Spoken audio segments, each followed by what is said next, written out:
Snow, we've waited 4 long years for this. 4 long 5 years, actually. years. 5 years. Oh, 2020. Yeah. This will be 5 years this year. It's finally here. Yes, and one of our first supporters, well, actually, one of the first critics of the podcast, Brent Terhune. Still a critic, by the way, just so you know. Oh, we need Yes. constructive criticism. Everybody does, really. Yeah. All right, so welcome. Hey, how did Indiana make out with the storms last week? There was a lot of flooding, I guess. Not where I live, but I saw a lot of flooding on my way home yesterday. So houses submerged, which is not usual around here. So that's a good sign, right? Yeah. Oh. So you're up near Indianapolis, right? Yeah. And you were coming back from Pennsylvania over the weekend? Mm-hmm. Yeah. Hey, how'd those shows go over? They were good. I did. One was people coming to see me on purpose, and then one was I do a lot of fundraiser charity stuff. So one that one was for Relay for Life. So it's a weird duality. We got a little pause there. We're being frozen. squeaky clean. Okay. And none of the filth that you know me for. Yeah. Is Relay for Life, is that the cancer? Yeah, The that's cancer? the, Yeah. I Okay. think it's the cancer walk thing. Yeah, I've done that before. Okay. Yeah. Like, it sounded So familiar.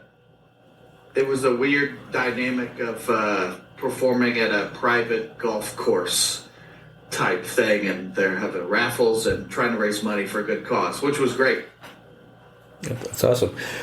So, we know you from, it was, I guess, even before COVID, you came up with, I don't even know if you call him the redneck that you love to hate. It's more like the MAGA character. Alpha male. He's an alpha male is what he is. Alpha male. Yeah. How did you come up with that character? I just saw people, I did exactly what I saw people do. So burning Nikes in their backyard was the first one I did. And I just did exactly what they did. And I realized, like, from that one, people like, you're an idiot. I'm like, no, clearly if you just took a second to listen, I'm doing the complete opposite. But of course, I'm asking the internet a lot to when I'm saying listen for more than 10 seconds. That's a big ask on the internet, you know? Yeah, because you trick a lot of people. We've tried to get people to watch you, and they're like folks on our side will be like, "What's with this guy?" Yeah. And I'm like, "You guys listen. You'll hear the jokes. Like he's actually making fun of them." Yeah, and it's weird if people watch the whole video, will comment something from the end of the video, and then still think I'm stupid or what. It's like you watch the whole thing and you still didn't understand. So at that point, I can't even help you. You know. Right. Did your career kind of take off with that character, or does it? I mean, I've been doing stand-up for a long time, almost 20 years this fall. But yeah, I mean, I do have people come to see me on purpose, that's how I phrase it is. Sometimes you do the Relay for Life show, and nobody's there to see you, so the pressure is just to not swear. And then you have shows where you're like, oh, this is a me show. I need people to come out to see me, you know. So it definitely did help because, you know, if they didn't know me from those videos, I'm just there Saturday night because they went out to see comedy, you know. So I have a question. Do you ever do stand-up as your character, as the alpha male? Yeah, I do. I don't. That's never been my whole show, but I'll do it at the end, like a kind of a best of what people have seen, because I'm not unaware of why somebody would come see my show. So if Radiohead didn't play your favorite song, then you'd be like, that was a good show, but I wish they did that thing that I know them for. So I wish they played Creed. I do it at the end, but it also depends on if I'm doing that show Friday night like I did, that was people coming to see me, so I did it then, but I didn't do it the next night because people would be like, what is this guy talking about? We don't even know him from this, you know? Yeah, because I sent one of your videos to the girl at my work who's also a ginger, the one about the ginger crate. Yeah. That's a good one. And she liked it. She's like, now I know what you're getting me for Christmas. Yeah. I'll say right now it's Ginger Crate. So I've probably seen her at the meetings. Is it true that you were a substitute teacher before you got into I this? was a substitute teacher. Yeah, I think I did that for a few years, and I got a really good bit out of it, as you probably are referencing. But yeah, I would substitute every subject, but I realized quickly if I could do like music class, that's a guaranteed pop in a movie. You know, like I'm not going to be teaching the clarinet because I don't know how to do that. So I would do music or PE stuff where it's like I'm not really teaching a subject, because I would do like math, and I'd be like, well, now I got to relearn this and not look like an idiot. Where's that teacher's book at? I need the answers. Well, Snow's mom's a teacher, so. Oh, yeah. She wanted me to tell you, by the way, she's like, tell Brent that I love him and not in a creepy way. That's good. I understand. Not creepy. What does she teach? She's a retired teacher, but she used to teach elementary school, like almost all the grades, I think, except for second grade. Yeah, that's a tough gig, and everybody says that, but it really is to manage 20 to 30 different personalities, and then at the end of the day, have them know whatever you were talking about, to then do it tonight at home for homework. Yeah, it's not an easy job. No, it's not. Your job doesn't end either. You go home and you're grading papers, doing lesson plans. Did you hold it back? You go and get a second job because that job doesn't pay enough. That's your passion, and then you got to go do the other thing, I know, and I always tell people, I go, teachers have been buying school supplies since the 80s. I mean, probably even before then, but that's how long I knew that they were doing it. Yeah. Yeah. Did you get to hone your stand-up skills doing substitute teaching? I mean, because you're doing crowd work and handling hecklers. Because my instincts were, if some kid was trying to be funny or make a joke, that's a heckler. So my comedian brain is like, gotta shut him down. But then I realized you can't be zinging a 10-year-old because they don't. Nobody's giving back the same sass usually. So I had to temper my my responses, and it was like some of these kids are just genuinely funny, and you want to laugh, but then that's fuel to the fire, so you gotta just pull back a little bit. But it definitely was stand up. It's me up there talking, and it's very intimidating because you're being judged in a different way than audience members. Audience members most times want to be there. These kids have to be there. Yeah, and they're sometimes brutally honest. Yeah. Yeah, if a kid tells you something, it's the truth. It's not a fabrication. What's the worst heckler you've ever had? I've never had usually when you see hecklers in movies and stuff like that, it's a guy being malicious, it's somebody being an intentional asshole, and usually it's just drunk people that don't know they're too drunk. It's somebody that's hurting the show, but not in the way that they're doing it intentionally. It's somebody that's really loud, having too much fun, and they're a distraction in the room. Like I had one last week, and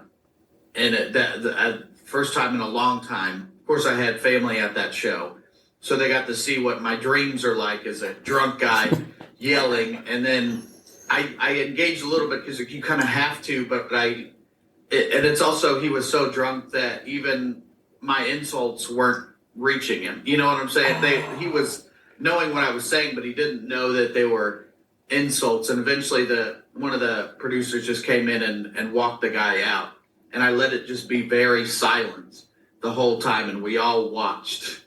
And it was very awkward for everybody. I think, except for me, because I'm used to awkward situations. I've been doing stand-up long enough to sometimes that just happens. So as soon as he was gone, then I talked about him, because I've also seen people talk shit about the people on the way out, and then that gets them to turn around and then come back and want to start a fight or whatever. So, and this guy was just loudly repeating what I was saying. So then it would get in the way of the next joke. So it wasn't malicious, thankfully. I've seen fights and stuff during shows, but it was never when I was on stage. One of my early shows that I did was there was a fight between two audience members, and then like the show was just over. The crowd got up and walked out. So that was like a crazy one, but that wasn't even me on stage. The headliner was like, "No, I got it. You don't have to come back up here," because I was hosting at the time. And yeah, it was a big melee all the way out to the street. What was like the most awkward you felt on stage, like when you bombed or something like that, or you could just tell that the crowd just wasn't there with you? Yeah. Well, when I bomb, I'll let you guys know. Hasn't happened yet. We bomb all the time. You know, the better you get, hopefully less frequently, but also sometimes for whatever reason in the room, it's just, she dragged him to the show and he didn't even want to be there. And then there's a weird dynamic of, oh, my parents are in the room and I can't laugh at the sex jokes because then they'll know that we have sex even though we're 30. It's like sometimes the room is a weird dynamic. And I guess the most awkward things was probably recently that guy. I sat there and watched him, and it was probably a full minute of silence and everybody looking, and then also the guy being like, "What? I gotta go? Okay." And then he like told his table bye. It was very awkward, but also sometimes that's the most fun for me, Right. Other than that, the awkward stuff, probably you just say the wrong thing. Like at the cancer charity show, I don't even have jokes about cancer, but in my act, I'm going through it as I'm doing. I'm like, don't make a joke about that. Why would I do that? But now that they're like, don't do it. Then it's like, do I have anything that's even slightly offensive to people? So usually it's just drunk people and then dealing with the fallout of that. Yeah. Oh, okay. And it's like been doing this for 20 years now? Almost 20 years. It'll be a few months. I started it in high school when I was 16. In high school, so they would do like little. It was called a coffee house. So they'd have acoustic guitar and poetry in the library. And I just went up and did stand up, which is dangerous when you're a sophomore because if you sucked, which I probably did a little bit. Then you've got 3 years for people to see you in the hallway being like, remember when that guy sucked doing comedy? So but they laughed, right? I did the stand-up. I started hosting like Battle of the Bands and the talent show. I was in the talent show, and then they also did improv at high school, and they just called it Whose Line Is It Anyway? They didn't even change it. But it was just like what you would see on the show was improv. So I started doing all that pretty early when I was 16. Who are your influences? Like for me, it was George Carlin. Not like I'm a comedian by any stretch. Very young, George Carlin, I just thought was a genius, even back then. Yeah. Yeah, I mean, that's definitely one of them and a guy I look up to and also... just re-listened to his book and then his daughter's book this past year. Him and every comic's going to say George Carlin and Richard Pryor. So those are you say those, but then what are the other contemporary ones? So like, there's a lot of guys that were on the Bob and Tom show. I don't know if you guys know that show, but it's a nationally syndicated radio show, and for a long time, that show could really help your career. Now it would be like a Joe Rogan type, but you would go on and, they would set you up to do your jokes And, you know, there are certain guys that have come out of that show that have really had great careers since then, like a Greg Warren or Roy Wood Jr. is kind of, you know, everywhere now. Roy Wood Jr., Chad Daniels is a current one that I really like. Maria Bamford, people like that. And then, like, working clubs and hosting forever, when I first started, you just see these guys that, you know, the term would be like he's a road dog. You wouldn't know him, but he's been doing it longer than anybody else. Some of those guys, there's a reason that they've been in the industry long enough. It's just for whatever reason they didn't hit. But if you look them up, they've been on The Tonight Show or Letterman like literally 15 times. And you talk with your peers, you're like, how is this guy so successful but yet an unknown? You know what I'm saying? So, like, those guys, too, that just keep doing it. So, and John Panette. I don't know if you guys know John Panette. I love that him. name sounds familiar. Yeah, those guys, and I'm sure I'm missing 100 other comedians. Yeah, like I know Rich Voss pretty well, and, you know, he's one of those guys that's just been out there just doing it forever. And a very, very funny guy. I saw him on Last Comic Standing. So you get to... That show was helpful to, you know, 30 comedians a year, whatever it was when it was on. So then you see who spun out of that show and had tremendous careers, like a Gabriel Iglesias. You know, that guy sells out stadiums. And really, when you think about it, what TV has he done? He had a Netflix show, but that was fairly recently. There are guys like Brian Regan or Jim Gaffigan who have limited TV exposure, but yet will fill a stadium. It's these guys that just do stand-up. That's always amazing to me. Kathleen Madigan is the other one who I think she was on Last Comic Standing, but she was really she's selling out theaters. But what TV show has she done? You know? Yeah. Do you tour nationally? Yeah, wherever the money's right. It's not about the money, but I can't fly and Uber and all that stuff to a town and lose money, you know, so I go wherever. So I don't know that I've done all 50 states. I've done Canada. I go wherever. Do you go to Vegas? Sometimes you do it for the story. Like I did a prison show one time, and why would you take that other than for the story, you know? What prison? It was the Luther Luckett Correctional Facility, and that's in Kentucky. So I pulled up, and there were two prisons next to each other. I think one was the women's and one was the men's, so we did the men's. And it was like 300 prisoners in the gym of the prison, and we're standing center court of the basketball court with a Radio Shack set up and just doing jokes. And there was one guard for the 300, as far as I could tell. I'm sure there were others watching. And then to get to the basketball court, we had to walk through the yard with the one guard. And they were coming up to us being like, are you guys going to be funny? Well, we hope, you know. But it was like we were the thing to do that day. So everybody knew what was going on. They knew that we weren't supposed to be there. And the show was as intimidating as you think it would be. But it went well.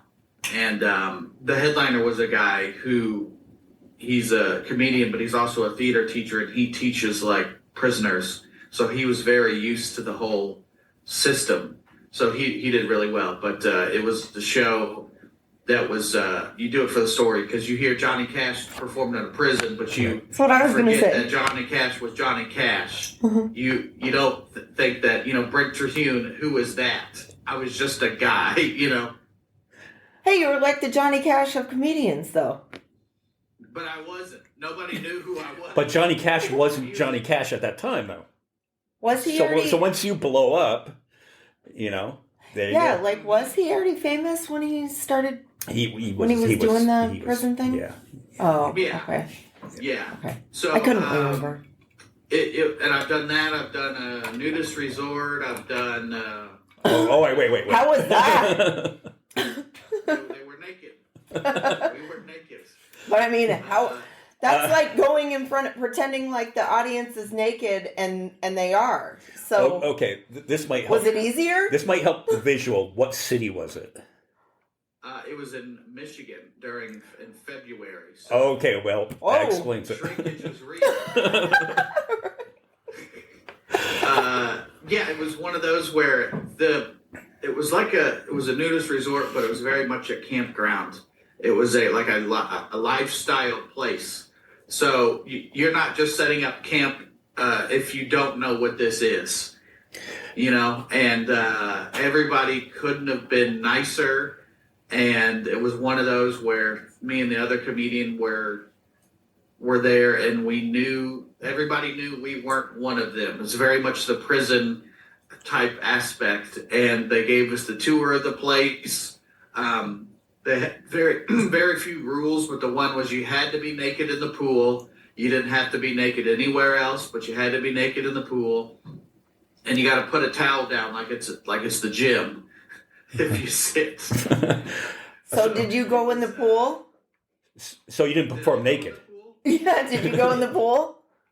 No, I did go to the pool, but I didn't get in. It was, we just did the show, but we were out on the middle of the dance floor, so it's very much like performing at one of those wedding venues or one of those private golf courses where you're center court or middle of the dance floor, and people are just sitting there around you, and this was a regular thing for them. So they've been used to stand up, and they've heard all of the naked jokes. Okay. So, and then also, I think we sold after the show, we sold merch, and it's weird to sell shirts to naked people.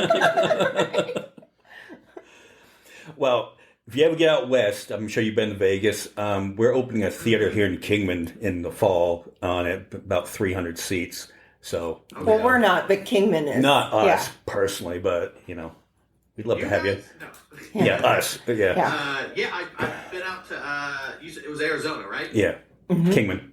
I've been to Phoenix, but it's been a while, so I'm due to come back. Okay. We're actually closer to the sun Vegas. is worse there. I know gingers don't do well in the sun. You know that. So. Well, you could perform in Kingman exclusively as the alpha male, and it would just be like you're up on stage just talking to your people. Yeah, see if they get it. We live in Paul Gosar's district. Mm-hmm. Yeah. So it'd be an hour-long standing ovation, is what you're telling me. Yes, exactly. Yes. I'm getting on the flight now, guys. All right. Speaking of the alpha male, I wanted to tell you my favorite ones are when he cries. When he cries. How much he loves Donald Trump. I love to cry in the videos because he goes from a 10 out of 10 anger, and then it's such a quick change to tears, because you do see those guys in real life on TikTok, and they're angry and they just get all in their emotions. But I love to cry at stuff of like, please just make the green M&M sexy again. The craziest topics he cries at, and I do love that, and it adds another layer to the character of rather than angry the whole time, Yeah, the one with the boats. You were crying when your boat sank. Yeah, and people know me at all. It's probably because of that video, and there are a few different types of videos I do, and there's like the boat one, and then there's one where there are obvious jokes of like. They're eating the cats and the dogs, where I can see how many pet and animal jokes I can get into 3 minutes. And that there are obvious jokes, hopefully obvious, but like again, you'd be surprised people not getting it. And then there's the boat one where I really don't make any jokes. I'm not intentionally doing a setup punch, you know what I'm saying? But if you said, if I said I couldn't tell what was port and what was starboard, and then a bunch of other nautical terms happened. If you understand that that's a joke, then it's funny. Right. It's like two different types there's a tone to those, videos. Right. I like post them on social media, and my friends are just like, why do you keep pushing this guy? I'm like, you don't get it? Snow's not on social media, so whenever you put out something new, I'm like, Snow, check this out. This is hilarious. But how is it not being on social media, Snow? Because that sounds great. It is great. I used to be on Facebook a long time ago, but I deleted my account when that the whistleblower came out and said the stuff about like basically verifying how the algorithms that allow like the bullying and all that. So I was like, I don't want to be on this anymore.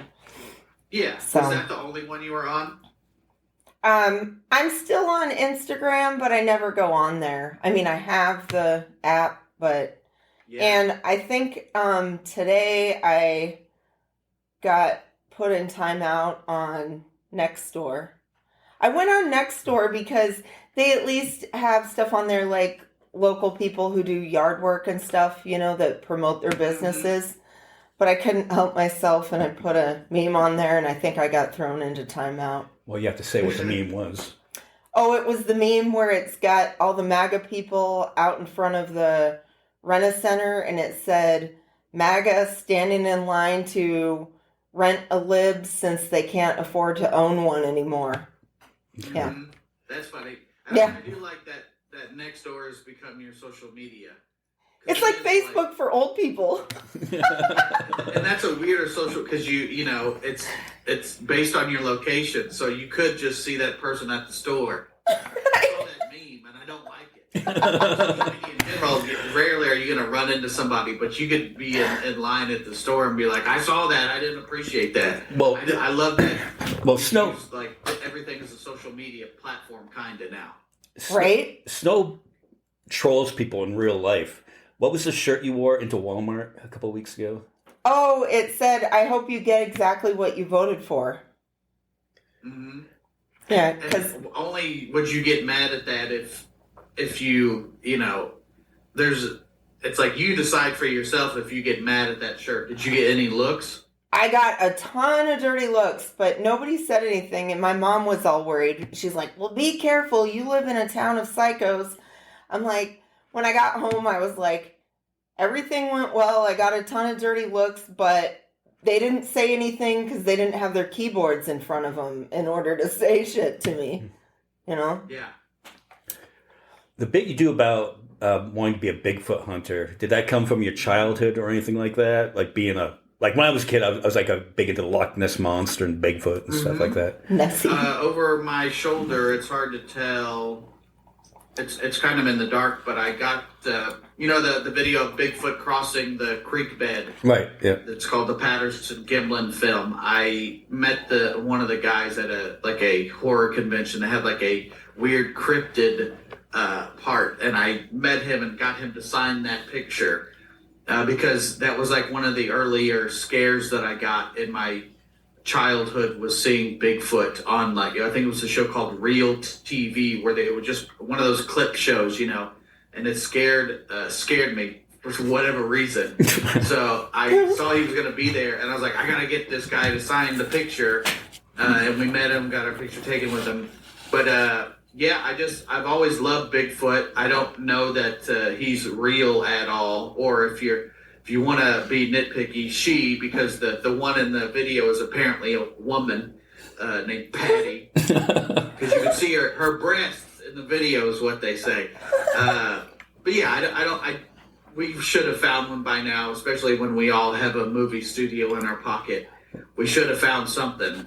But yeah, I love all that stuff. That's fun to me. I love the Loch Ness Monster, and I love all the History Channel shows that aren't about history. They're about aliens and Bigfoot and all that. That's just something I've always loved. Well, you know, when I was a kid, I was probably 3 or 4, I was afraid of the abominable snowman from Rudolph, which was the funniest thing to be afraid of. And she mocks him because she's afraid of the Count from Sesame Street. I hated him. I won, and then now you're and he'd laugh. Cornelius, so yeah. I don't mean to scare you or anything. That's true. I always liked Bigfoot though because of Harry and the Hendersons. Yeah.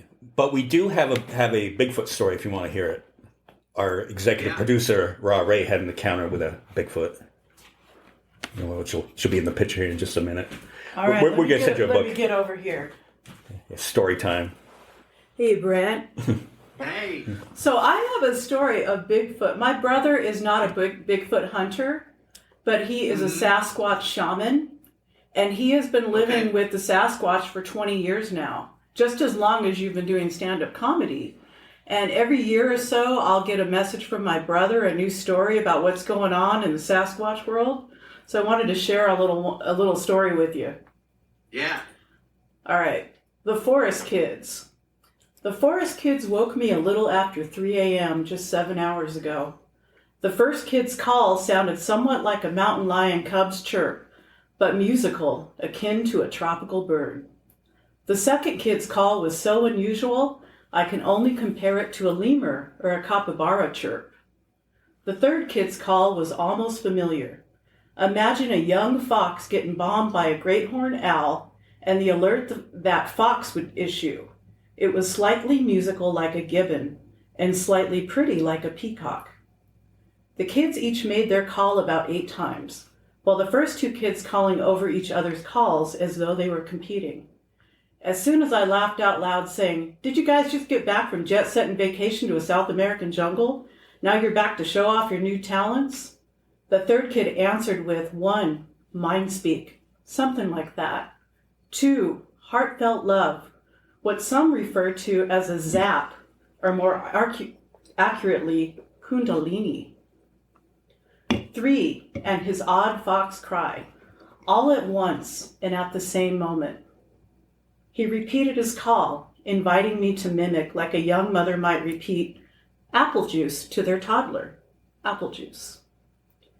We took 3 turns mimicking his fox call, kundalini exchange, and mind speak. By the end of this exchange, we verified that the forest kid was driving a fox that barked in prime numbers at me from 40 yards just a few nights ago. Again, these barks were just a little too long in duration and too numerous to be anything ordinary. I closed the mind speak with, "I'm going to record audio of your odd fox call." As I fumbled for the cheap Android phone and microphone, the chaperone let out a few great horn calls, telling the kids to go silent. I recorded for a few minutes. Nothing. Afterwards, I sat in absolute silence listening. Nothing. Then I got mind speak from Foxy. "Put the country music back on." I had fallen asleep at dark, leaving my country mix playing all night. Who knows how long those kids were hanging around the embers of the campfire, listening to music through my snoring, before they got bored and woke me up for the call competition. I turned the music back on. Some raunchy Wheeler Walker type of songs. Lyrics about pussy farts or some such thing. I immediately got a mind speak. The old stuff. I fell back to sleep playing Don Edwards songs for Foxy. This morning I checked the finely raked sand for tracks. Nothing. Not even the usual mouse, beetle, nor skunk. So I haven't shared that before, and it was a pleasure to share that with you, Brent. Yes.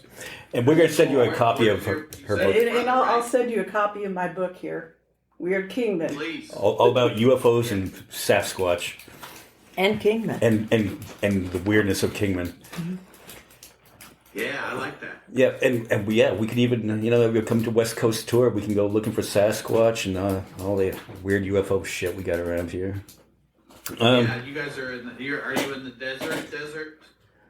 The high desert. Yeah, high desert. We're about an hour and a half from Las Vegas. Okay. On it. Yeah, and Yeah. it was a funny story. J.L. Colvin. We went up there last because we had him on the podcast. We went up there and he invited us to a pod jam too. And afterwards, we're hanging out with him at an after party. And on the Uber ride back, Snow was trying to get him to do Robert De Niro. He said he could do it. Like all day. Why And, wouldn't you? and he's like, "No, I'm just out of practice. I really don't feel like doing that." And we've had a few cocktails now in this Uber ride back, and Snow's just like, You're good. You. Broke JL down. He finally did it. By the time he did it, we pull into the hotel parking lot. He's doing De Niro. But he found the rhythm of it as we're walking back to our rooms and stuff like that. He's quoting Meet the Parents. Which is... I have nipples. Can you milk me? Yeah, exactly. Yeah, he's such a great impressionist. He has ones that not everybody has. He has the Louis C.K. impression, which is really good. I don't know if you guys have seen that one. Yeah. I love an impressionist that So many people do Christopher Walken, and I love that. But some people do those obscure ones where I'm like, oh, you do Rip Torn, the actor Rip Torn. Your guys' interaction, that was really good too, where you played your character and then he played Trump. And of course, you started crying right from the start because you were so happy to get to talk to him. I'm talking to the Messiah right here. I gotta tears. It's such a beautiful sight, Yeah. I guess thank you for everything you've done over the years for us. But we have always been a big advocate of the LGBT plus community, and we always do our show live, quote unquote live, from the Mojave Pride Fest every year. And I want to talk to you a little bit about the incident at the Chatterbox. Yeah.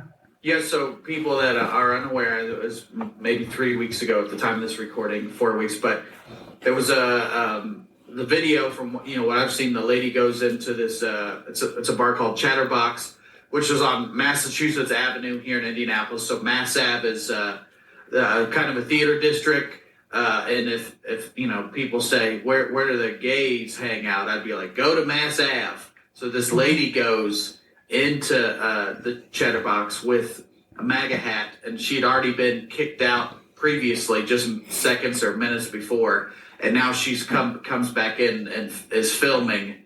And then they kicked her out again. And that's the video. If you search Chatterbox MAGA, probably it'll come up. But gets kicked out, and of course the bartender stands up for the bar and gives this lady the boot. And then if you look at the front of the Chatterbox, it's a big pride flag. So the lady knew definitely what she was doing. But that's kind of the incident, and that was made the news everywhere for at least a few days. With the news cycle the way it is, it's ancient news now.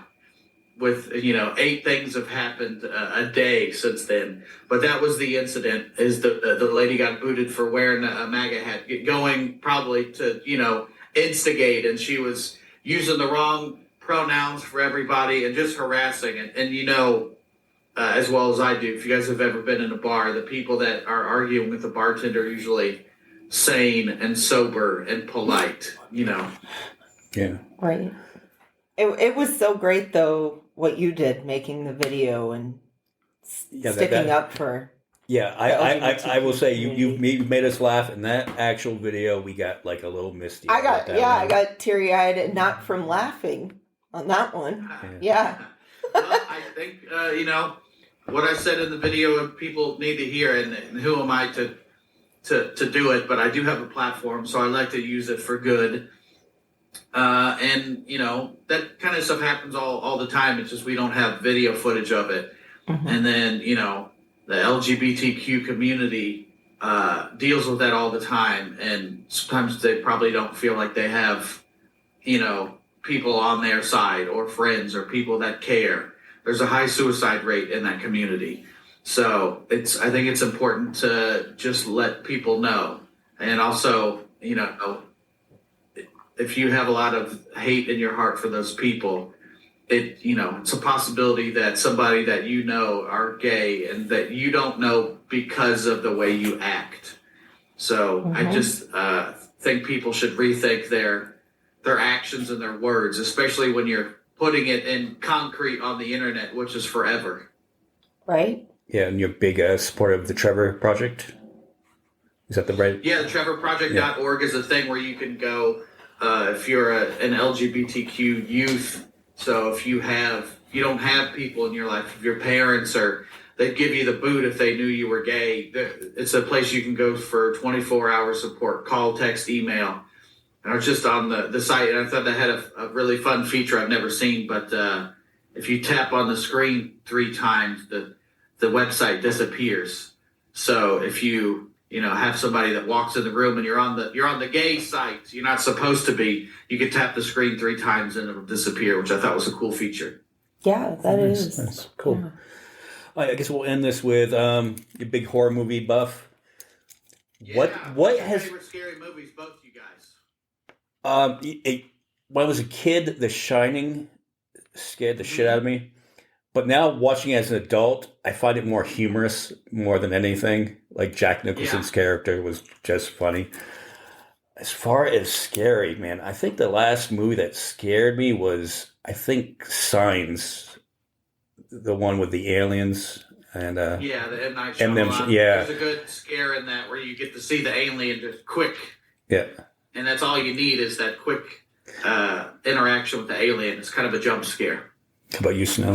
My favorite ones were always Nightmare on Elm Street. I liked Freddy the best. To me, I thought it was the most, like, you go to sleep, you die in your dreams, you're going to die in real life. I remember watching that. I was like 15 years old on HBO, at night. And I was like, I was scared shitless in my room. Yeah, he creeped me out. So I don't really get scared anymore. You have to sleep, so you're going to get God eventually. Yeah. You're in trouble. Everyone's in trouble. Yeah, and he's funny. A lot of the other slasher guys can't talk or don't talk, but he'll say, "Welcome to prime time, bitch," and all that. Like, no running in the hallways.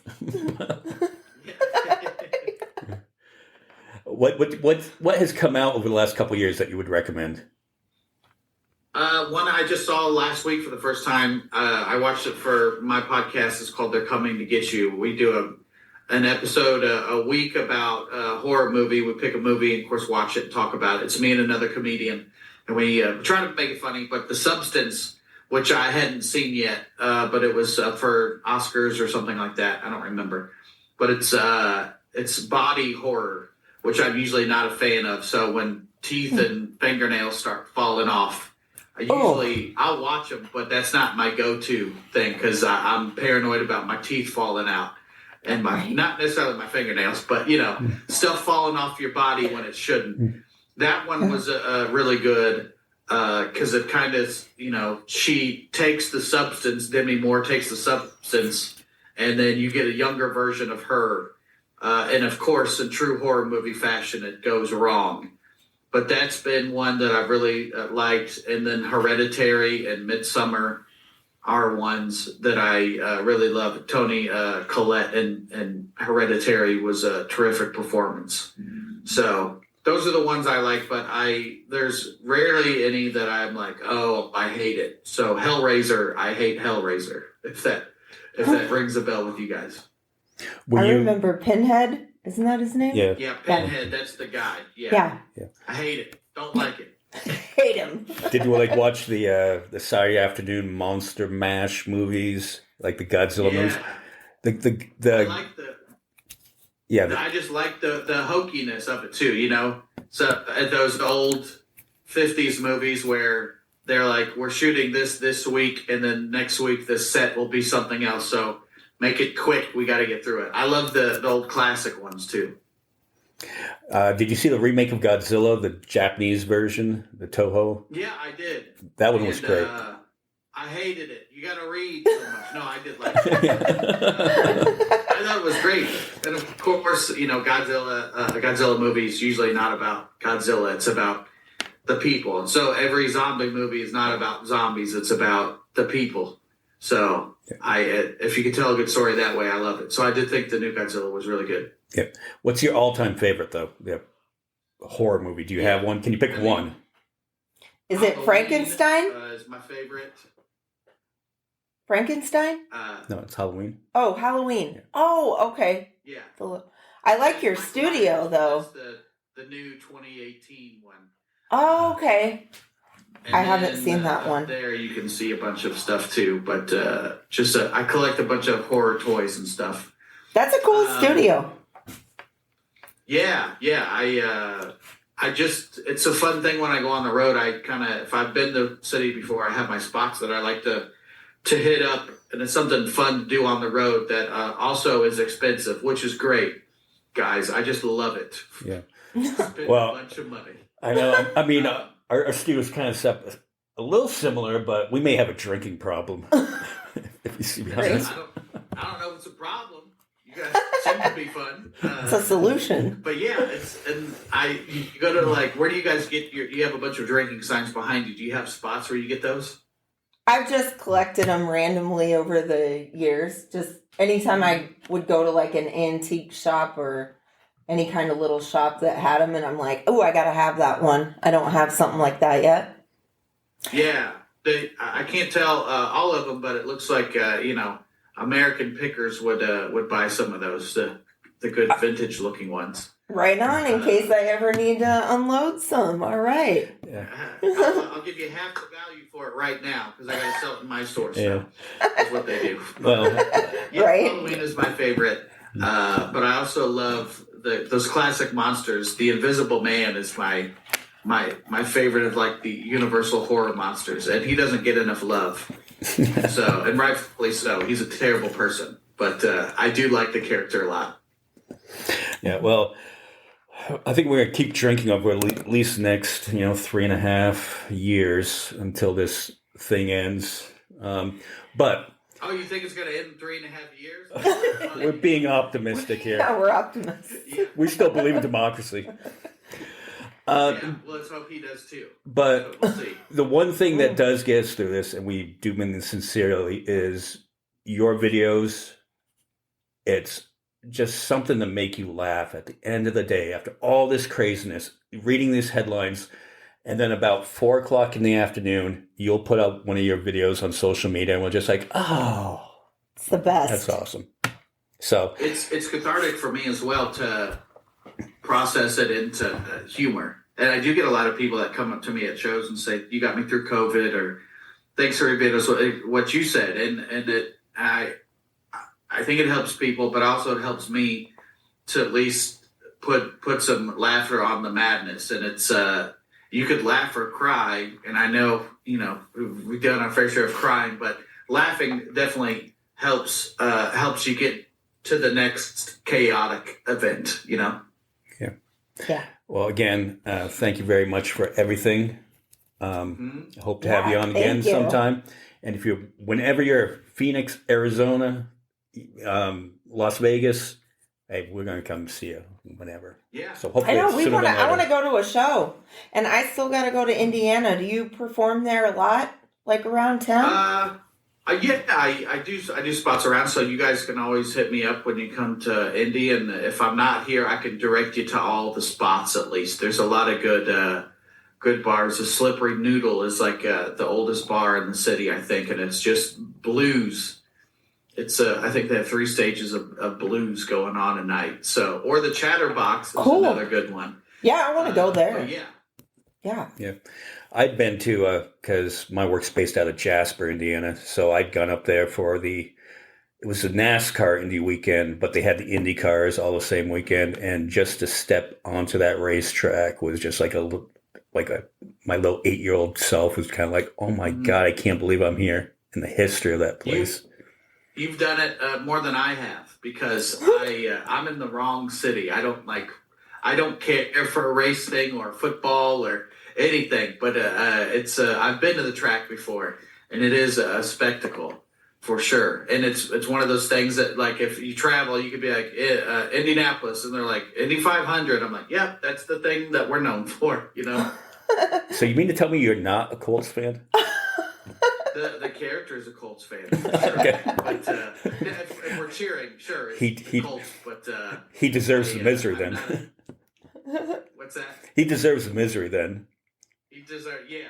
Well, He's kind of getting it now. Miserable, regardless of whatever's happening. But the hat I wear in a lot of my videos is a Colts hat, and I purposely cut the grass in that, and I don't wash it because Sacha Baron Cohen doesn't wash the Borat suit, so I don't wash the hat, and it's filthy. And people are like, "Can I put it on?" I'm like, "You can, but I wouldn't want to."